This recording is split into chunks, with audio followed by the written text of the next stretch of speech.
Hi, everybody, and welcome to today's webinar on how to prepare for the SEC climate disclosure regulation. Very excited to have everybody here. Today's 30-minute webinar will be covering quite a lot of content, but please, we encourage you to put any questions that you have into the chat, and we'll make sure that we follow up with any questions or provide any resources that are in today's session.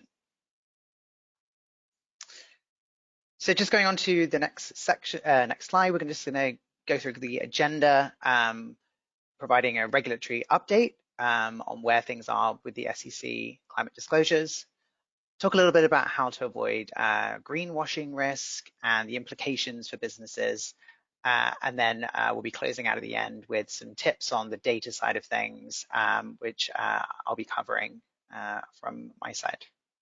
So very pleased to be here today with Jeannie from Enzo Advisors, who'll be providing the updates in today's session. So I'm David Wynn from Greenstone. Greenstone's been around for over 15 years, providing award-winning ESG and sustainability software.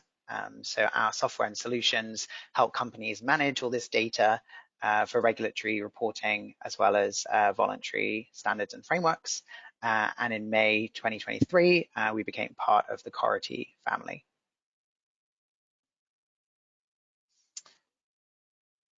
So just before we get going, and I pass over to Jeannie to introduce herself and Enzo Advisors, we're just going to conduct a quick poll. So on your screen, there should be a poll popping up now. So have you started implementing measures and projects to prepare for SEC reporting requirements? So yes, no, but we are in the next 3 months. No, but we plan to, so maybe with a little broader of a timeline in terms of planning, or no, it's not relevant to my business, and you're just joining us for it out of interest today. So please make selections from the poll up on the screen, and then we should be getting the results within here now.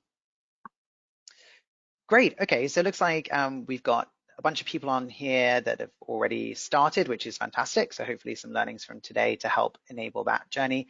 But it looks like lots of people haven't as well, but plan to with a little more of an uncertain timeline. So hopefully today's updates on where the SEC is can help you think about what that timeline might look like and some practical tips to take away.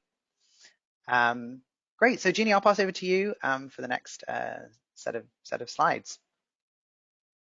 Terrific. Thanks so much, David. Good afternoon, everyone. Welcome to the SEC webinar. My name is Jeannie Caesar Fabian. I'm Chief Legal Officer and Head of Private Equity for Enzo Advisors. We're a female and minority-led global sustainability consulting firm, and we help corporate clients basically build out best-in-class ESG programs. We work across industries. I know we have representatives from a lot of industries on the call, which is great. Because our experience crosses over public markets, private markets, and public companies, private companies. My background is regulatory litigation. I've been a lawyer for about 20 years. I've served as general counsel and chief compliance officer for a middle market leveraged buyout firm called Palladium Equity Partners for over a decade. And I joined Enzo about 3 months ago to partner with Nidhi Chadha. Fun fact is that I hired Enzo to do ESG work while I was at Palladium and was so impressed with the work, I decided to join up with Nidhi once I left the in-house role.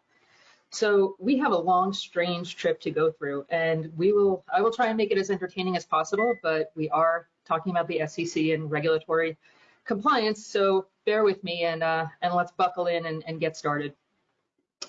So to set the stage, today, United States law does not require any company to affirmatively report climate change data. There's no statute, there's no regulation that companies have to disclose information relating to their GHG emissions. This is changing, and here's how we got here, and we're going to talk about where we are now. So